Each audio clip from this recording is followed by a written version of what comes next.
Earlier this year, we had the chance to try out two new exciting UTVs from Arctic. Their all-new Prowler 550 and 1000 EFIs. I'm Tim Michalke. I'm the Engineering Product Team Manager for the Prowler Group. We have two new models this year, 550 Prowler flatbed and this model here, which is the 1000 Prowler. We also have a 650 Prowler and two 700 EFI models. This vehicle is our proven H2 1000 motor. It is the EFI motor. From the looks, this vehicle is similar to our Prowlers, but really it's new from the ground up. It has all new suspension, all new frame to complement the suspension. We lowered the ride height by 2.5 inches compared to what our other two models. 700s still have the same height as what we've done in the past. Among some of the cool features we have, if you want to look back here, we have created a sound shield, which essentially keeps the sound going out the back of the vehicle rather than getting to the rider's ear. Underneath the sound shield, we have a pre-filter, which you can't see unless the shield is removed. But that pre-filter is on the air intake, so that prior to getting to the air box, you can just take the pre-filter off and clean that. Kind of a cool shifter, just made it for aesthetic appeal, more of a custom look. Shifting this year is a cable shift versus a rod linkage shift. The adjustment is now cable versus the rod. New steering wheel, it's aluminum, brushed aluminum look, and new wheels for this year as well. Some of the other features that we've added to the Prowler XTZ, which is the 1000 model, is which you can get through our accessory catalog, is the box sidebars and also the Nerf bars. The other thing we changed for this year on the XTZ was the canopy mounting. We've got an internal spacer that when you tighten up your bolts, when you get the proper clamp load, it tightens up against those spacers. We have a locking flange nut on the inside and a similar design up in the front. Also different for the XTZ is the 3-point belt system versus the single lap belt. We talked about it a little earlier about the new frame and the new suspension geometry. We still have 10 inches of travel.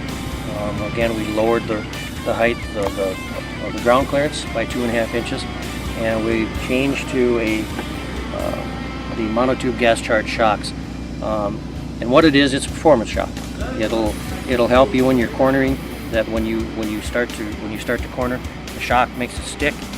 Therefore, you don't continue to get that body roll that you see in some of the products in the past. When we developed the vehicle, we didn't sacrifice any of the cargo carrying capabilities from our other Prowlers. And that's 25 pounds in the front. We have 600 pounds in the rear, and then you have your passengers. So we have a cumulative 1,025 pounds. The other thing we came up with was the electric front lock differential. In the past, we've had a manual lock with a lever where you actuate it by hand manually. Now it's just push the button and then flip it over, and then you're in electric lock. We also have the spike load dampener on this vehicle, the same as we have on the Thundercat.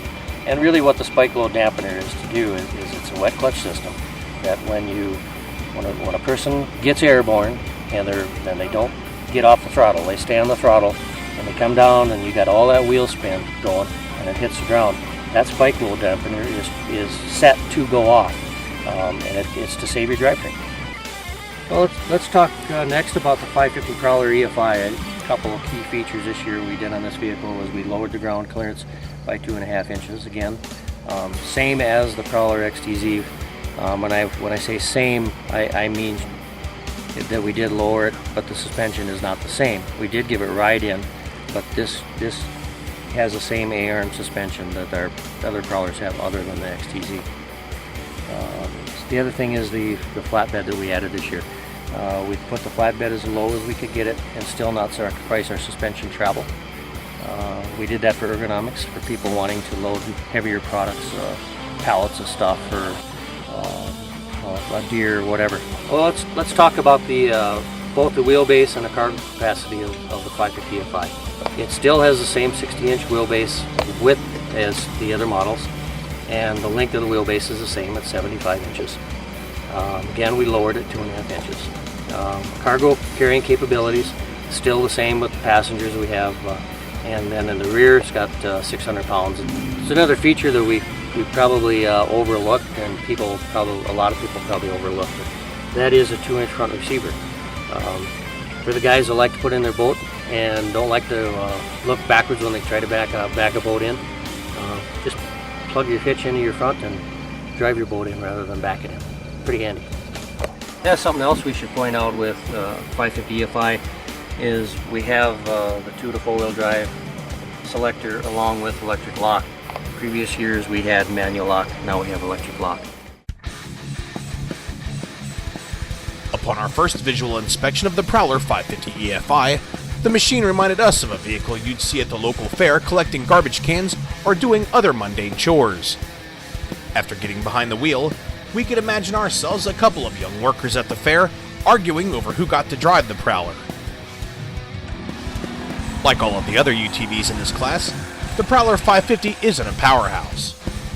But its fuel-injected, single overhead cam, 4-valve, 4-stroke engine does a surprisingly good job of propelling its 1,203 pounds of weight.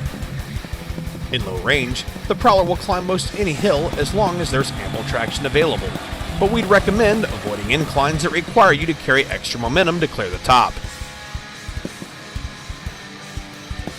Although we don't think any UTV in this displacement range would be ideal for competitive racing, the Prowler 550 has enough horsepower for chores around the farm or some moderate trail riding.